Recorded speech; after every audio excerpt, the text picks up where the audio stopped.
Hi everyone, welcome to my channel and this is my new video, and in this video we will be covering the topic despite and in spite. तो CBSE ICSE state boards में transformation में despite and in spite बहुत बार आया है, तो इससे related हर एक doubt clear करेंगे। हर एक पॉसिबल सेंटेंस 100% डिफ़िकल्टी लेवल में भी अगर कोई सेंटेंस बनाता है तो उस टाइप के भी एग्जाम्पल डिस्कस करेंगे। और ये अगर आपने वीडियो देख लिया तो आपका despite and in spite life time के लिए कवर हो गया। इवन कॉम्पिटिटिव एग्जामिनेशन में बहुत ही टाइप से ये आते हैं, तो ये टॉपिक आपका मतलब कंप्लीट हो जाएगा। सो डिस्पाइट एंड इंस्पाइट का स्ट्रक्चर होता है, तो पहले इंस्पाइट डिस्पाइट का स्ट्रक्चर समझते हैं तभी हम एक सेंटेंस को फ्रेम करेंगे। तो इंस्पाइट ऑफ और डिस्पाइट एक ही चीज़ होती है। बस इतना ध्यान रखना है कि डिस्पाइट में आपको ऑफ नहीं लगता है और वहीं इंस्पाइट ऑफ में लगता है। तो in spite of despite plus verb की आईएनजी फॉर्म, तो ये जो स्ट्रक्चर है जिसमें उन सेंटेंस के लिए है जिसमें एक सब्जेक्ट होता है, मतलब एक ही सब्जेक्ट पाया जाता है। तो उसमें या तो वर्ब होगा या तो एडजेक्टिव होगा। अगर वर्ब होता है तो हम वर्ब की आईएनजी फॉर्म लगाएंगे और बाकी sentence as it is copy कर देंगे। अगर एडजेक्टिव होगा तो हम बीइंग लगाएंगे। तो अगर वर्ब मतलब कोई क्रिया कर रहा हो, कोई काम कर रहा हो, तो हम आईएनजी फॉर्म लगाएंगे। अगर किसी की विशेषता मतलब एडजेक्टिव तो हम बीइंग लगाएंगे। तो ये स्ट्रक्चर आप नोट कर लीजिए और एग्ज़ाम के 2 मिनट पहले रिवाइज करके जाइएगा, आपका सेंटेंस सही हो जाएगा।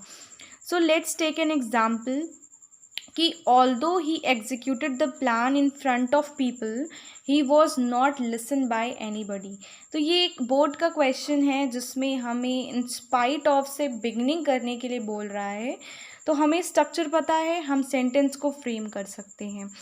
तो इन स्पाइट ऑफ के बाद पहले हमें ये देखना है इसमें एक सब्जेक्ट है कि नहीं। सब्जेक्ट मतलब डूअर, मतलब करता जो काम कर रहा है। तो इस सेंटेंस में ही काम कर रहा है, एक ही सब्जेक्ट है, तो ये स्ट्रक्चर लग सकता है।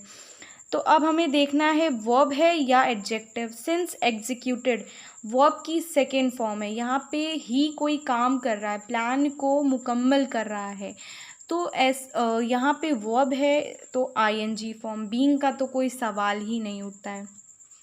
तो तुरंत हमें क्या करना है, वर्ब लिखनी है विथ आईएनजी फॉर्म। तो इसकी फर्स्ट फॉर्म क्या होती है, एग्जीक्यूट, उसमें आईएनजी लगा दो तो एग्जीक्यूटिंग हो जाएगा। ठीक है, अब हमारा वर्ब हो गया। अब वर्ब के बाद बाकी sentence as it is copy करना है। तो जो इतना लंबा सेंटेंस दिख रहा है, अब ये वर्ब के बाद पूरा कॉपी होगा। तो ये वर्ब हो गई, अब इसके बाद पूरा सेंटेंस कॉपी कर दीजिए। सो ये देखिए, बाकी sentence as it is copy कर दिया। और जब भी ये ट्रांसफॉर्मेशन में आएगा या कोई दूसरा सेंटेंस आएगा तो आपको 1 मार्क्स बहुत ही आसानी से मिल जाएगा। आपको बस आईएनजी फॉर्म लिखनी आनी चाहिए। ठीक है, अब सेकेंड सेंटेंस लेते हैं।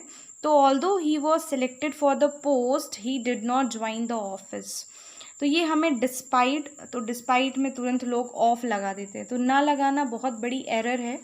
तो डिस्पाइट, अब हमें डिस्पाइट मिल गया, अब हमें ढूंढना है वर्ब या तो एडजेक्टिव।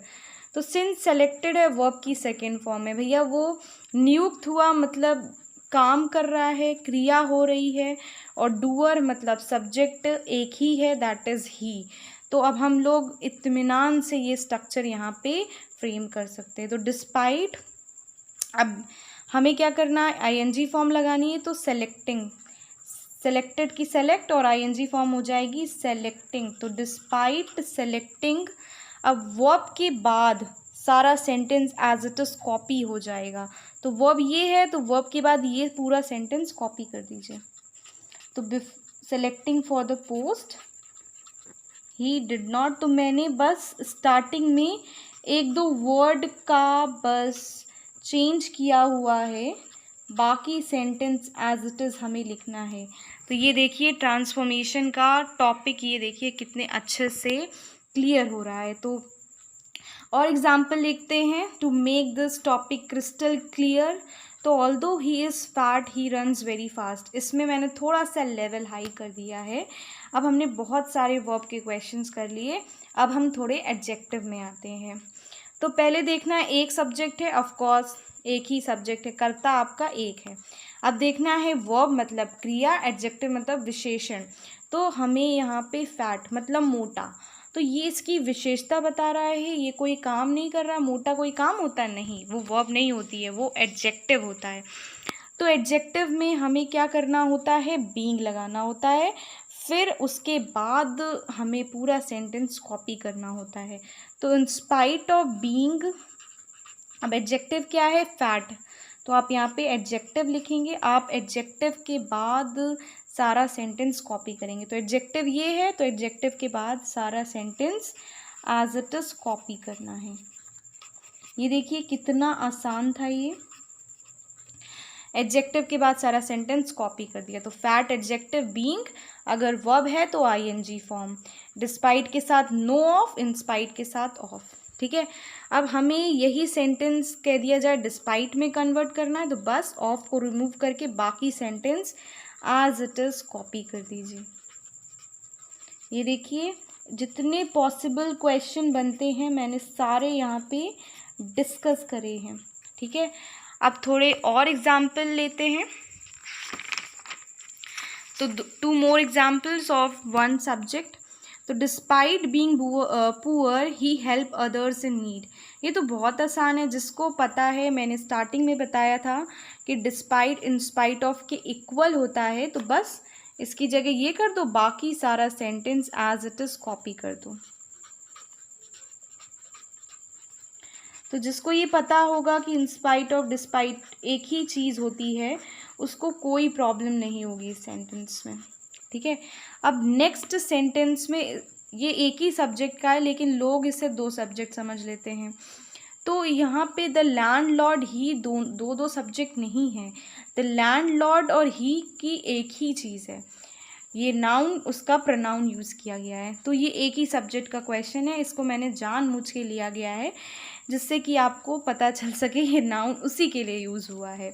तो डिस्पाइट, अब हमें वर्ब ढूंढनी है, या तो क्या ढूंढना है? Adjective. Since rich, very rich, तो रिच मतलब अमीर। अमीर एक तरीके से लैंडलॉर्ड की विशेषता बता रहा है कि वो बहुत अमीर है। तो लैंडलॉर्ड यहाँ कोई काम नहीं कर रहा, कोई क्रिया नहीं कर रहा है, तो मतलब हमें बीइंग लगाना है। तो डिस्पाइट बीइंग, तो ये वेरी उसी का पार्ट है। तो यहाँ पे वेरी एडजेक्टिव की विशेषता बता रहा है कि बहुत रिच है। तो हम लोग वेरी को नहीं रिमूव करेंगे, वरना आपका ट्रांसफॉर्मेशन गलत हो जाएगा। ठीक है, तो वेरी हेल्पिंग वर्ब हटानी है, बाकी कुछ नहीं हटाना, वेरी साथ में लिखना है। और बाकी एडजेक्टिव के बाद सारा सेंटेंस कॉपी होगा, लेकिन जो ही जिसके लिए इस्तेमाल हुआ है, ओरिजिनल जो भी है द लैंडलॉर्ड, वो यहाँ पे आ जाएगा। ठीक है, हमारा जो रियल सब्जेक्ट है दैट इज़ लैंडलॉर्ड, उसको ही की जगह रिप्लेस कर देना है। तो ये थोड़ा सा एक सब्जेक्ट का डिफ़िकल्ट क्वेश्चन था, लेकिन आपने आसानी से पूरा कर दिया। तो प्रोनाउन की जगह आपको उसका ओरिजिनल लिखना है, दैट इज़ लैंडलॉर्ड। ठीक है, और ये जो वेरी है वो एडजेक्टिव का ही पार्ट है, इसलिए वेरी को रिमूव मत करिएगा, और एडजेक्टिव के बाद सारा sentence as it is copy कर दीजिएगा। ये तो थे कुछ एक सेंटेंस, एक सब्जेक्ट वाले पार्ट। अगर 2 सब्जेक्ट आते हैं कभी कभी, ठीक है, तो 2 सब्जेक्ट में स्ट्रक्चर सेम रहता है, बस क्या होता है कि वर्ब से पहले फर्स्ट सब्जेक्ट आ जाता है और बाकी sentence as it is copy करना है। तो हमने 2 एग्जाम्पल लिए हैं, उससे आप समझिए। तो the climb was steep but they continued upward. Since यहाँ पे 2 सब्जेक्ट हैं, द क्लाइंब और दे।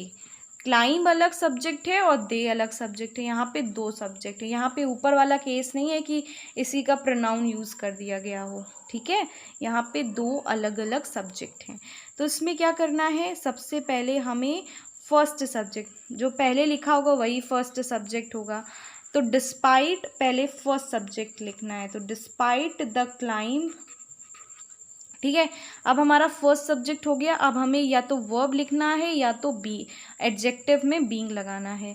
तो सिंस स्टीप एक एडजेक्टिव है क्योंकि वो क्लाइंब की विशेषता बता रहा है कि वो ढलानदार है, कोई चढ़ नहीं पा रहा, फिसल रहा है, तो इसमें हम बीइंग लगाएंगे। तो डिस्पाइट द क्लाइंब बीइंग, अब हमें एडजेक्टिव दैट इज स्टीप, उसके बाद सारा sentence as it is copy कर देना है।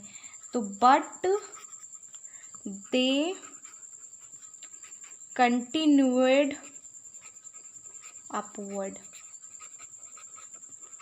ओके, सो दो सब्जेक्ट में बस आपको वर्ब के पहले पहला सब्जेक्ट आना चाहिए और सेकंड सब्जेक्ट जहाँ पे है वहीं पे रख दीजिए।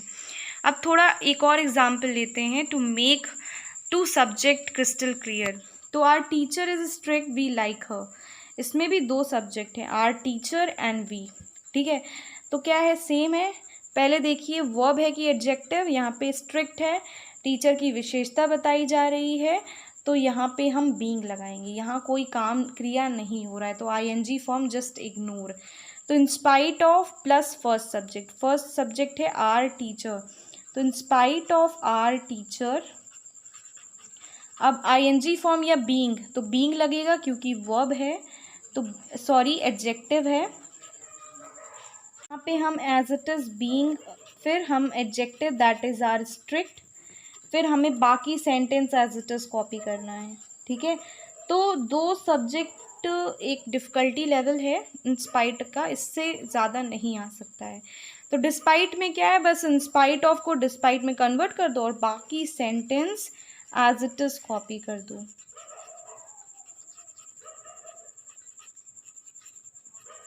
ये देखिए, तो मैंने यहाँ पे हर पॉसिबल एग्ज़ाम्पल डिस्कस कर लिया है। आई होप ये टॉपिक आपका क्लियर होगा और आप एग्ज़ाम में अच्छे से करके आओगे। Thank you so much for watching this video. अगर मेरी वीडियो अच्छी लगी हो तो like, subscribe and comment also. Bye bye.